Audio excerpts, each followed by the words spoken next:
Opo, Miss Tin, siguradong mamumukadkad ang kagandahan niyo sa mga likha ko. Pagmamalaki pa nito sa kanya. Nginitian lamang niya ito bilang tugon sa sinabi nito. Alam na niyang maganda siya, pero anong klase ng ganda niya kung ang kasama niyang lalakad sa dambana ay isang tikbalang? Nagngingit-ngit ang kalooban niya kapag naalala niya. Si Sebastian, napakaswerte naman ng mapapangasawa niyo, Miss. Dagdag pa nito, talagang swerte siya. Hindi niya namalaya na naging sarkastiko ang tinig niya sa pagkasabi niyon.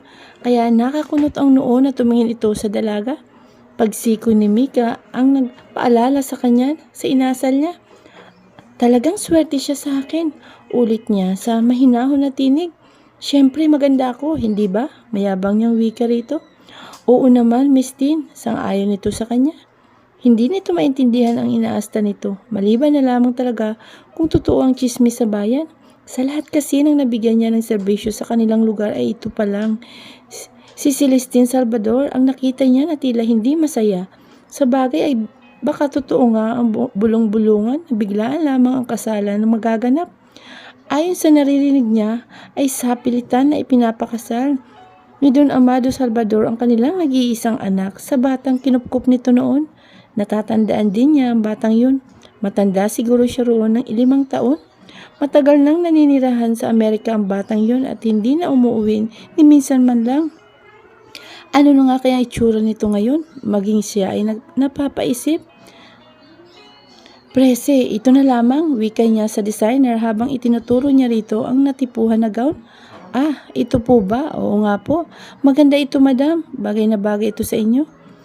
Ikaw po, Miss Mika, may napili na po ba kayong isusuot? Baling nito sa kaibigan niyang si Mika. Kilala na rin kasi nito si Mika. Oo, Presi, yung nasa page 34 ang sa akin. Sagot naman ito. Ah, okay. Wika ni Percy rito. At inilipat sa page 34 ang pahina. Nang makita yun ay natuwa ito. Maganda ito, Miss Mika. Siguradong lulutang ang ganda mo kapag sinuot mo ito. Oo na, inulit mo lang naman yung sinabi mo kay Tin. Halos bulong nito na wika kay Mika. Ano po yun, Miss Mika? Hindi po ko po maintindihan at hindi ko masyadong narinig. Wala, sabi ko naniniwala naman kami sa'yo.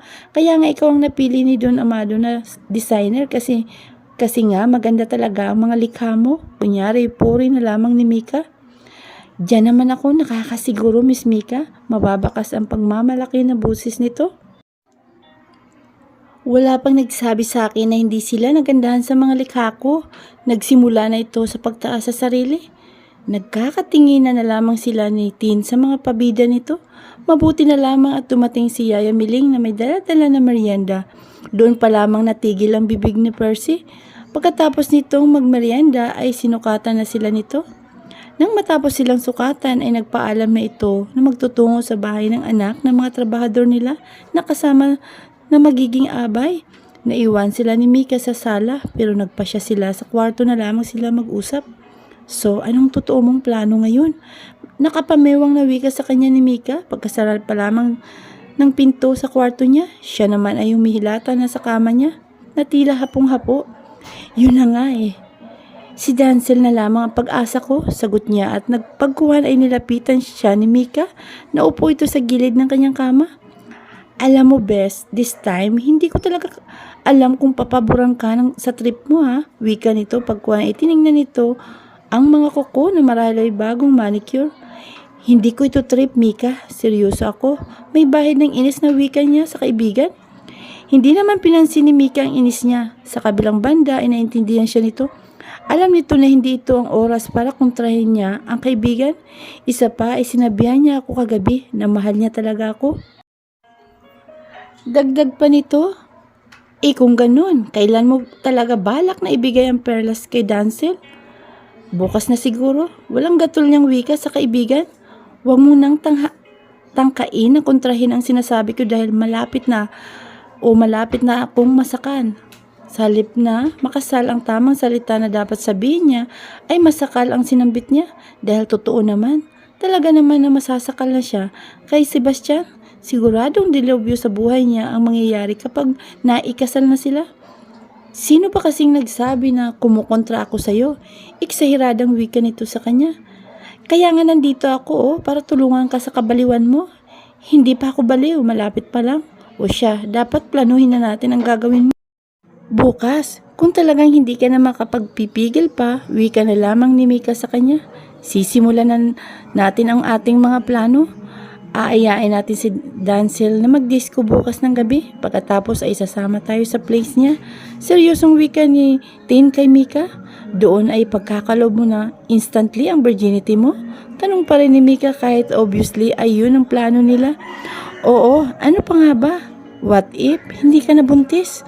Nagkibit na lamang siya ng balikat at sinabing, okay lang, at least hindi ang pangit na si Bastian ang nakakuha ng virginity ko, no? Okay, sige. Ganun na lamang. Mukhang hindi ka na rin kasi mapipigilan. Ipinisya na nilang tawagan si Dancel. Swerte naman na pumayag ito. In fact, ay tuwang-tuwa ito kaya naman naghanap na sila ng may susuot niya sa cabinet niya. Inilabas niya ang pinakadaring na cocktail dress niya. Para sa disco pa lamang ay mapapainit na niya ito. Araw na ng kasal ni Celestine at ni Sebastian, masaya ang lahat ng tao sa paligid niya. Hindi niya inaasahan na lulutang ang ganda niya sa napakagandang wedding gown. Masayang lumapit sa kanya ang best friend niyang si Mika. Congratulations best, nakangiting wika nito sa kanya. Nagbeso-beso sila at pagkuhan ay hinalikan siya nito sa pisngi niya. Maging ito ay lumutang din ang kagandahan sa suot nitong puting-puti na gown. Niyakap siya nito. Salamat best, lumuluhang wika niya sa kaibigan. Hindi niya alam kung para saan ang pagluha niya, basta tumutulo na lamang. Oops, umiiyak ka best. Itigil mo yan ha, gaga. Suway nito sa kanya. Masisirang makeup mo, dagdag pa nito. Hindi ko lang mapigilan best. Pwes, pigilan mo. Umalis ito sa pagkakayakap sa kanya at pagkuha na hinarap siya nito. Ano ba naman yan, girl? Ayusin mo nga ulit ang makeup nitong baklang to. Utos ni Mika sa makeup artist pero hindi naman makapaghintay. Aligaga nitong kinuha ang foundation sa tukador. Mabilis na inayos nito ang makeup niya. Nagutos ito pero ito rin mismo ang gumawa. Nakatingin na lamang sa kanilang makeup artist. Marahil ay nahihiya. Ano pa kasing dahilan at iyak-iyak ka pa riyan? Reklamo nito sa kanya habang nire-repair ang makeup niya. Sinuri nitong muli ang mukha niya at okay na. Nang masatisfied ito ay nginitian na siya. Hayan, okay na, wika nito. Muli ay niyakap niya ang matalik na kaibigan. Takanta-taka naman si Mika sa kanya. Ano ba talaga ang nangyayari sa'yo? Tanong nito sa kanya. Wala, masaya lamang ako best. Habang yakap-yakap ni Mika ay nakita naman niya na pumasok ng pintuan ng kanyang papa. Napakagwapo nito at larawan ito ng kakisigan. Nakangiti ito sa kanya habang papalapit na. Nakasuot ito ng barong Tagalog. Umalis na siya mula sa pagkakayakap kay Mika. Nagpaalam na rin ito sa kanya na mauna nang bumaba. Tinanguan na lamang niya ito. Napakaganda mo, iha. Puno ng pagmamahal na nakatingin sa kanya ang kanyang papa. Salamat po papa, matipid niyang sagot dito. Ready ka na iha? Tanong nito sa kanya. Opo papa, matipid na wika niya. Kung ganon ay tayo na bumaba. Ini-offer nito sa kanya ang braso at malugod naman ang tinanggap niya. Pagbaba nila ay nasa harapan na ng mansyon nila ang munting karwahe na sasakyan. Napuno ng kasiyahan ang puso niya. Hindi niya inaasahan na ganun kaganda ang sasakyan niya. Nagmumukha siyang prinsesa sa harap ng lahat. Napatingin siya sa kanyang papa. Tila namang naintindihan ng kanyang papa ang ibig niyang sabihin. Sakay ka na iha. Inalalayan nito siya na makasakay. Salamat po papa, wika niya na makasakay na. Walang anuman iha. Pagkuhan ay hinawakan nito ang palad niya. Sige na, umalis na kayo.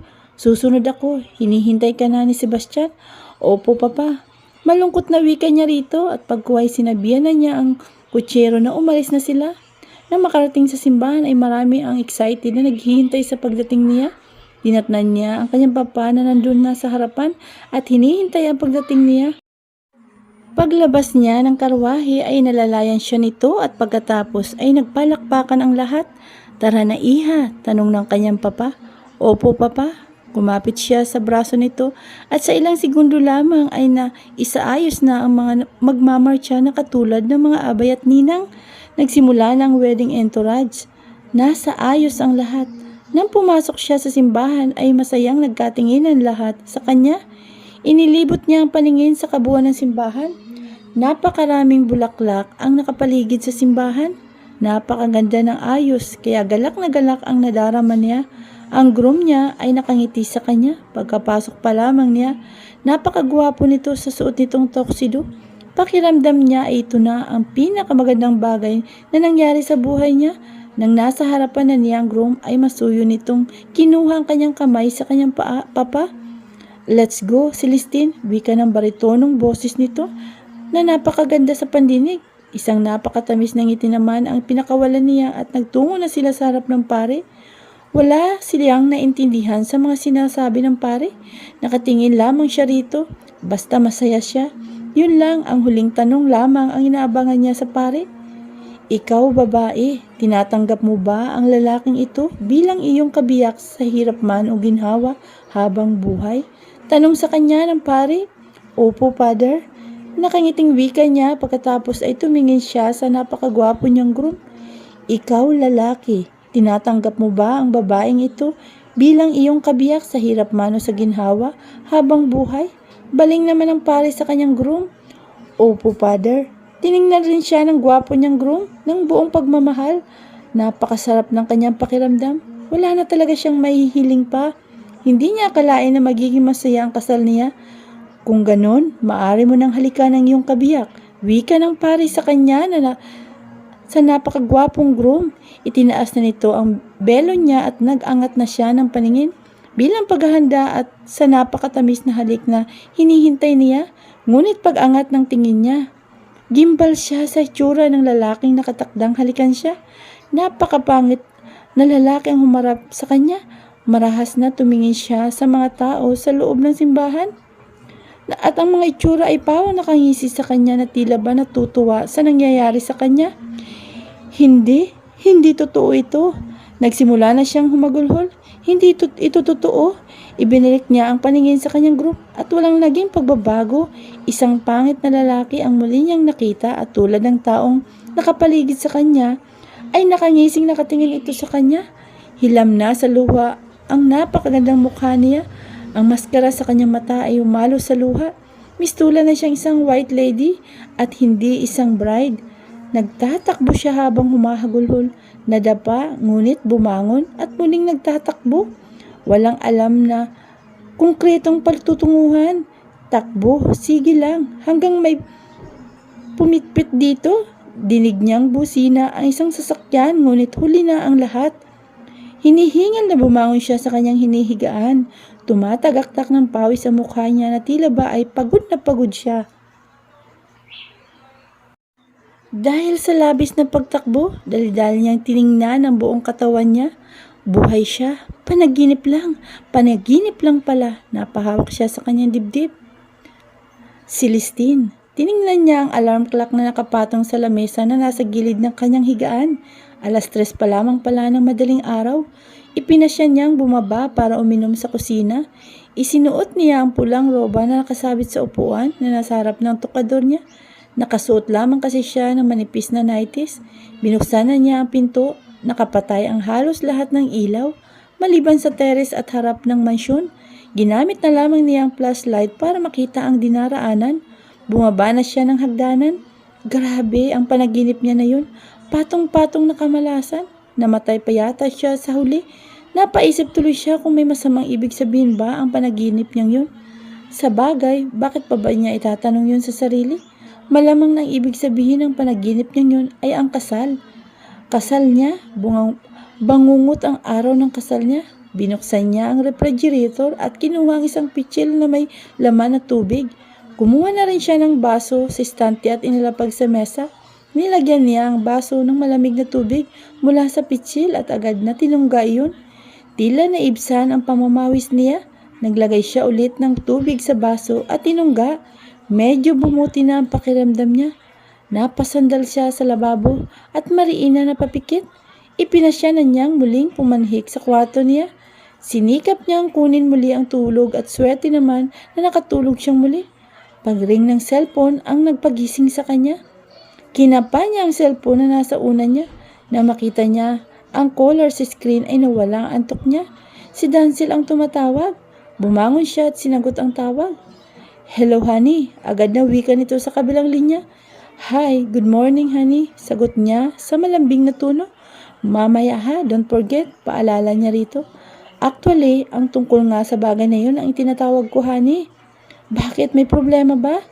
Ano kasi, biglaan lang ang guesting ko sa Cebu. Ah, okay. Yun lang naman pala. Nagpaalam ito sa kanya bilang isang girlfriend nito nang ma-realize niya ang ibig nitong sabihin, Cebu? Ang layo nun ah. Napalakas ang boses niya. Sorry, I mean lang is malayo yun, Han. Oo nga eh, bali hindi naman tayo matutuloy mamaya. Ha? Nagpanik na siya. Paano na ang plano?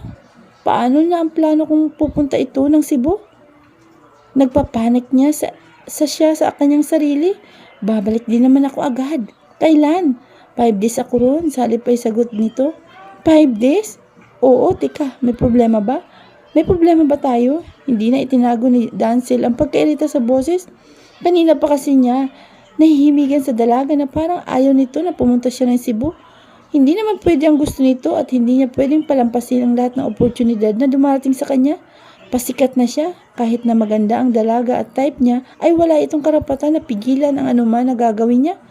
Mabuti nga, at sinabi pa niya rito ang gagawin. Kung ngayon pa lang ay nagiging hadlang na ito sa pangarap niya, ay mabuti pa siguro na iwasan na lamang niya ito. Hindi lang naman ito ang babae sa mundo. Marami kayang nagkakandara pa na kababaihan sa kanya ngayon. Napaurong naman bigla ang dila ni Celestine ng hantaran na iparinig sa kanya ni Dancel ang pagkairita sa kanya. Nakagat niya tuloy ang kanyang labi. Sorry, nabigla lamang ako. Excited lamang kasi ako na makita kang muli. Ah, okay. Wika ni Dancel na sa dalaga. Maganda naman pala ang rason nito. Iba talaga ang sikat at gwapo sa loob-loob niyang wika. Pupunta na lamang kita agad kapag nakabalik na ako. Pakonsuelong wika niya sa dalaga. Okay, sagot na lamang niya rito. Wala na siyang chance sa binata. 1 linggo na lamang bago ang kasal. Nakaramdam siya ng panghihina. Wala sa loob na ini-end niya ang tawag. Napakunot naman ang noon ni Dancel ang bigla na pagpatay ni Celestine sa call. Napakakibit na lamang siya ng balikat. Kung pinatay nito ang tawag ay ayos lamang sa kanya. Wala nang dahilan para muli pa niya itong tawagan. Ano na ang gagawin ko? Kausap niya sa sarili. Tumingin siya sa kanyang cellphone. Pagkuhan ay nasa bunot niya ang sarili. Pesting buhay to. Naiinis na himutok niya. Kapag minamalas ka nga naman, sunod-sunod pa. Ipinasya na lamang niyang tawagan si Mika. Hello best, wika ni Mika sa kabilang linya. Kasalukuyan itong nasa garden at inaayos ang ginagawang resume sa kanyang laptop habang umiinom ng kape. Wala nang pag-asa. Halos maluhaluan niyang wika sa kaibigan na si Mika. Wait, anong walang pag-asa? Ang pinagsasabi mo ha? Best, si Dancel, pupunta ng Cebu mamaya, 5 days siya ron. What? Wala na, patay na ang plano natin. Ganun ba? Malungkot naman na wika sa kanya ni Mika. Condolence, dagdag pa nito. Nang marinig ang sinabi ni Mika ay tuloy na siyang napahagulhol. Ano nang gagawin ko best? Humihibing wika niya sa kaibigan. Mika, alam mo best, accept mo na lang ang destiny mo. Payo niya sa kaibigan na si Celestine. Nalulungkot man ay sa sinapit ng kaibigan ay wala naman siyang magawa. Wala ka na bang naisip na ibang paraan? Tanong nito. Kung sa pagpapabuntis mo ang sinasabi mo ay wala na akong alam. Sa totoo lang hindi naman kasi ako agree sa plano mo. Baka kaya nangyari ang ganitong umalis si Dancel ay dahil sa mali ang balak mong gawin. At baka pagsisihan mo lang, wika niya kay Celestine dahil alam niyang mali talaga ang balak nitong gagawin. Patlang ang katahimikan mula kay Tin. Hindi na ito nakasagot kay Mika. Nakagat na lamang ni Mika ang sarili niyang labi. Ayos sana niyang magkakagalit sila ng kaibigan hanggat maaari. Sige na nga, mag-iisip pa ako ng ibang solusyon sa problema mo. Wika muli niya kay Tin dahil sa huli ay hindi pa rin niya matiis ang kaibigan. Nakikinikinita niya kasi ang itsura nito at sakaling Kung sakaling magkaharap sila nito, na ngayon sa pagkakataong ito, maganda ito pero kapag ganito na may problema ito, ay para itong basang sisiw. Nakakaawang mukha. O siya, mamaya na lamang, mula iwikan niya kay Tin. Naririnig na naman kasi niya ang pagpasok ng ilang sasakyan sa bakuran nila. Dumating na naman ang barkada ng kuya niya. Pinagbuksan na siguro ni Ditas isa sa kasambahay nila.